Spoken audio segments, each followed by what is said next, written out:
और अंत में उसने कहा कि महाराज, जब तक आपका राज रहेगा ना, फैसला नहीं हो सकता दुनिया के अंदर, निर्णय सही हो ही नहीं सकते। आप भी जो रईस हैं, अमीर हैं, उनका और अत्याचारी हैं, उनका साथ दे रहे हो और सज्जन पुरुषों को दुखी कर रहे हो, सता रहे हो। ये आपके कारण हो रहा है, चूँकि आप कुछ कर नहीं रहे ना। ऐसा एक दिन के लिए मुझे शिव पद दे दो और फिर देखना कि सबको सुखी कर दूंगा, और एक भी पापी नहीं बच पाएगा, एक ही दिन में कर दूंगा इतना काम। क्या लगा? अच्छा तो जाओ भाई, हम तुम्हें कल का दिन देते हैं, कल से तुम हमारे शिव पद पर रहोगे, जाओ शिवलिंग में स्थापित कर देता हूँ तुम्हें। अब उन्होंने अपने उस परम भक्त को कहाँ पर कर दिया? शिवलिंग के अंदर समाहित कर दिया। अकेले यहाँ बैठ, लेकिन एक शर्त लगा दी, कोई कुछ भी कहे यहाँ ध्यान रखना, भगवान को गाली बहुत मिलती है, गुस्सा मत कर बैठिए, और तुझे बोलना नहीं है, बड़े बड़े लांछन भी लगा देंगे तेरे ऊपर, चुप बैठा रहिए। अब तुझे दिखाऊंगा कि हम कितने सुखी और दुखी हैं, है ना। बोलना नहीं, उनका ठीक है नहीं बोल लूँ, घुस गया, बैठा दिया, दिन शुरू हो गया उसका शिव पद का। और सवेरे सवेरे का समय था, एक सेठ जी आए और सेठ जी आकर के बोले, भगवान शिव का शिवलिंग जैसा था, अब थोड़ा सा तो जल चढ़ा दिया, और जल चढ़ाते के साथ ही कहने लगा, हे प्रभु, मैं एक कारखाना चलाना चाहता हूँ, मुझे धन की ज़रूरत है, आप मुझे धन दे दो, और इतना धन दे दो जिससे मैं कारखाना चला सकूँ और वो अच्छी तरह से चल सके। और प्रभु तो उसमें भी बैठे हैं, जो भगवान का भक्त था शिव जी महाराज तो अलग हट गए उसमें से। अब वो बैठे, बात ये कह दी थी, शर्त ये है कि बोलना नहीं है। अब वो सुनो जा रहा, आवाज़ कुछ नहीं आ रही उसको। सेठ जी कहने लगे, यार कैसा बेवकूफ़ भगवान है, इतनी बार मन ने कह ली, इतनी अडियो मेरी सुनी नहीं रहा है, सुनी नहीं ले, तो फिर मैं चलता हूँ। बस वहाँ से उन्हें सोची, जब मंदिर में आया तो कुछ चढ़ाता तो चलो। अब वो मांग रहा कम से कम करोड़ रुपए, कई करोड़ रुपए मांग रहा भगवान से। उन्हें सोची चलो नहीं मांगते तो ना सही, फिर सुनेंगे, हमने अपनी विनती तो रखी थी, क्योंकि ठीक है। और उसने काट के 5 का नोट उस पर, तो देर तक तो मुसल हो गया, अयु जा रहा आज यू जा रहा है। खैर जी, लोग दिखावे को वहाँ वो रख दिया, और उसने 5 रुपये दान में दे दिए। और दान दे के जैसे ही वो नीचे उठा, उसकी जेब में थैली थी जिसमें रुपए थे भरे हुए, सोने के मोहरे, वो किसी तरह से वो गिर गई नीचे। और जब वो नीचे गिर गई, उसे पता नहीं, वो 5 रुपये वहाँ चढ़ा के और फिर वहाँ से चलता बना, चल दिया। अब जब चला गया, सोचा यार भगवान ने सुनी ना, कुछ कहा नहीं, जवाब नहीं दिया। मैं तो कहता ही बतेरा गया, बहरा है ना, है तो पत्थर ही। फिर ऐसी सी बात बहुत कहता है साधक, है ना, पत्थर ही तो है, ये क्या बोल लेगा। अबे जब तुझे पत्थर दिखाई दे रहा तो 5 भी क्यों चढ़ा रहा, क्या क्या चला जा। खैर अब वो जब चल दिया सेठ, तो इतने में उससे पीछे एक गरीब आदमी आया, और वो गरीब आदमी मंदिर में आया, और उसने आप के साथ ही हाथ जोड़ कर सिर झुकाया और जल चढ़ाया। जल चढ़ा के कहने लगा, प्रभु मेरे पास देने को कुछ 1 पैसा भी नहीं है, मेरी तो बस ये मस्तक है जो तुझे चढ़ा दिया, इसे स्वीकार कर ले। और मैं एक अरदास लेकर आया हूँ, और अरदास मेरी यो है, क्योंकि वहाँ से आवाज़ कुछ नहीं आ रही। वो तो ये कह रहे हैं क्या कि मेरी अरदास ये है कि मैं 3 दिन से मेरे बच्चे भूखे बैठे हैं, खाने के लिए कोई पैसा नहीं है, भिक्षा मिल नहीं रही, और मेरी माँ बीमार है, मुझे उसका इलाज कराना है, जो डॉक्टर के यहाँ अस्पताल में है, और मौत से जूझ रही। प्रभु कुछ ऐसा इंतज़ाम कर दे कि मुझे कुछ पैसा मिल जाए, इतना ही मिल जाए जिससे मेरी माँ बच जाए। और इतना कहते एक साथी खड़ा रहा बहुत देर तक, तो बहुत देर तक। फिर जब चलने को हुआ, माथा टेका, देखा तो नीचे एक थैली पड़ी है। जब वो थैला पड़ा तो उसने उसको देखा, देखते साथी देखे तो रे इसमें तो भाई सोने की मोहरें भरी पड़ी हैं। और उन्हें सोचा, 2 दिमाग मन में बात हो गई, या तो भाई से ही दे दूँ मंदिर में, या फिर ले जाके इनसे अपनी माँ का इलाज कर लो, मेरा भाई कुछ काम भी चल जाएगा। दोनों ही बात सही हो जाएगी। जब सही हो जाएंगी तो अब बहुत देर हो गई ऐसे सोचते सोचते, फिर उन्हें सोचा तो ले ही चल, यहाँ कौन सा कोई देख रहा। अब ठा गया उसने वो अपने जेब में या अपनी थैले में डाल के थैलिया को लेके ले गया, बाहर हो गया। अब बाहर हो गया बस फिर तो कूदता जाएगा, ओम नमः शिवाय, ओम नमः शिवाय। आज शिव जी ने भाई मारी तो सुन ली ओम नमः शिवाय, अब गावेगा, दुख में नहीं गावेगा।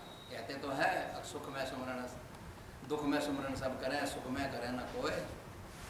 और जो सुख में सुमरण करे तो दुख गाये को है ना, मगर ऐसा नहीं है।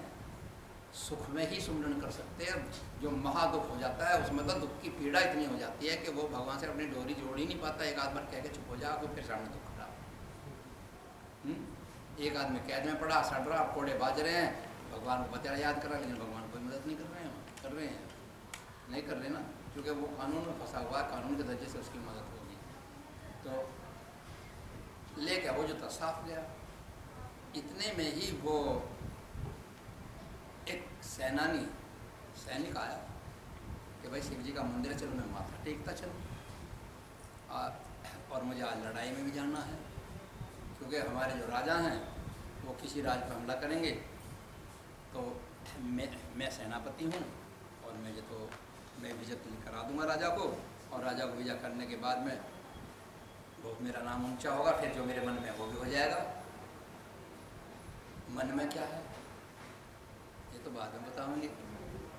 अब वो पुजारी जी जो हैं वो अंदर तस्वीर वो सब कुछ देख रही है। लाला जी लौट करके वापस आए और आता के साथ ही कहने लगे, अरे शिवजी महाराज, बोल कोई नहीं रहा वहाँ, शिवलिंग के आगे कह रहे हैं, हे शिवजी महाराज क्या बताऊँ, मेरी तो एक थैली गिर गई यहाँ। वो थैली गिर गई और उस समय तो मेरे इतने रुपए थे, सोने की मोहरें थी, और अब वो कहाँ चली गई, क्या करूँ। अब सोचा भाई ये तो बहुत दुखी है, बड़ा परेशान है। तो उस पर रयान आ गया और तस्वीर में से आवाज़ आई, प्रतिमा में से, शिवलिंग की प्रतिमा में से आवाज़ आई, भाई सेठ जी। हाँ वो चुप रहा। अब वो जो सेनानी आया था उसने कहा, भाई तुम्हें एक बात बताता हूँ मैं, ये जो तुम्हारा रुपया है सेठ जी, ये जो तुम्हारा रुपया आया है यो यहाँ से कहीं नहीं जा सकता, यहाँ कोई नहीं आया। और मैं बहुत देर से देख रहा हूँ यहाँ, जब से मैं हूँ, एक सेठ आया था, सिर्फ उसी के ये पैसे गिरे हैं। आज समझ में, ये उसी के पैसे गिरे हुए हैं। अच्छा उसी के पैसे गिरे हैं। उनका हाँ ठीक है। अब उसे थोड़ी सी देर में उनका, अब ये पैसे कैसे सेठ जी को मिले। उनका सेठ जी को कहाँ मिलेंगे। सेठ जी ने जाता के साथ ही रिपोर्ट दर्ज करा दी, वहाँ पुलिस आ गई, आते के साथ ही सेनानी जी पकड़े गए। अब सेनानी जी पे जो था बाजना शुरू हो गया फैसला। कहने लगा मैं तो यहीं हूँ, मंदिर यहीं आया, यहीं कैसे कपड़े, उनका यहाँ और कोई आया ही नहीं है, तू ही था। वो कह रहा नहीं, एक आदमी आया था, वो लेके चला गया। वो लेके चला गया। जब चला गया तो वह काफ़ी धुनाई हो गई, वैसे उसकी काफ़ी धुनाई हो गई उसकी। और धुनाई होने के बाद में उसने कहा, भाई जब भी पीछा छूटेगा इसके पैसे दे जा। उन्होंने कहा जी ठीक है, इसके पैसे मेरे पे हैं तो नहीं, लेकिन मैं कमा के दूंगा। मैं राजा के यहाँ जा रहा हूँ और मेरी मुझसे छूट हो जाएगी। उसके मन में ये चल रहा था कि राजा को तो मैं निपटा दूंगा, जब राजा फौज लड़ेगी, फौज कमज़ोर पड़ जाएगी और मैं सेनापति हुई, इस राजा कुमार का हिल और बस मैं बैठूँगा गद्दी में। वो भी अपने खाते पड़ता जा रहा था। इतने में वो तस्वीर बोली। अब तस्वीर पे नहीं रुका गया, क्या लगा शरतवाद शिव जी की गई है घेरे में, मुझे तो कहना ही पड़ेगा, मेरी आंखों के आगे देखा हुआ सारा काम है। क्या लगा भाई दरोगा जी, बात ये है, देख ये दोष है, ये दोषी नहीं है। कौन? ये सैनिक दोषी नहीं है, इसने नहीं चुराया, सेठ जी का पैसा चुराया है। उस एक आदमी जो भी गया उस गरीब ने, वो भी नहीं चुरा के, वो भी नहीं ले गया, यहाँ गिरी पड़ी ठा के वो ले गया है। क्या ऐसा कैसे हो सके, ऐसा कैसे हो सके। नहीं ऐसा ही हुआ है, तू नहीं चुराई है, तू नहीं चुराई। भतेरी वो मना कर रहा, उसको जब पकड़ के लाए भतेरी वो मना कर रहा, नहीं जी मैं नहीं ले गया। खैर जब तस्वीर कह रही बार बार, नहीं महाराज यही लेकर गया है, यही लेकर गया है। कहने लगे भगवान झूठ बोल ही नहीं सकते, भगवान सच कह रहे हैं।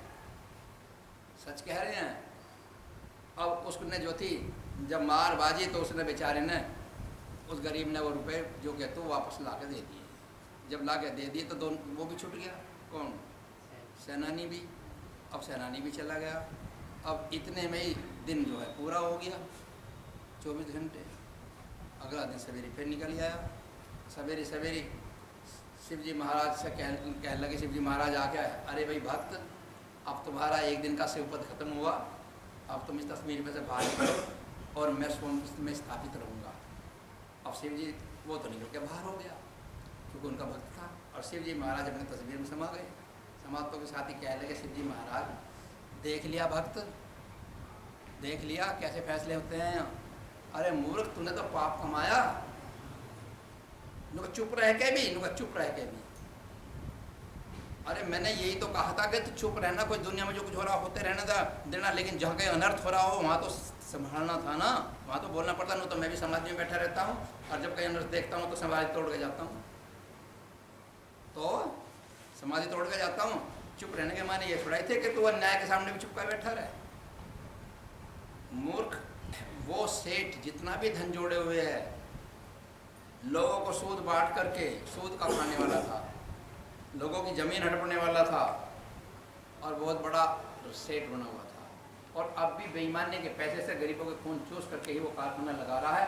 और इसमें भी, और वो ही मांगने के लिए यहाँ आ रहा, मांग रहा 1 करोड़ और चढ़ा गया 5 रुपये है। तेरे पे तो तुझे तो दया आ रही थी, तो तुम सोच रहा होगा कि यार भगवान ने मना कर दी बोलने के लिए, नहीं तो मैं आशीर्वाद दे दूँ, आशीर्वाद दे देते तनु का। महाराज मैं तो दे देता हूँ, तो यही तो है तेरे मेरे में अंतर।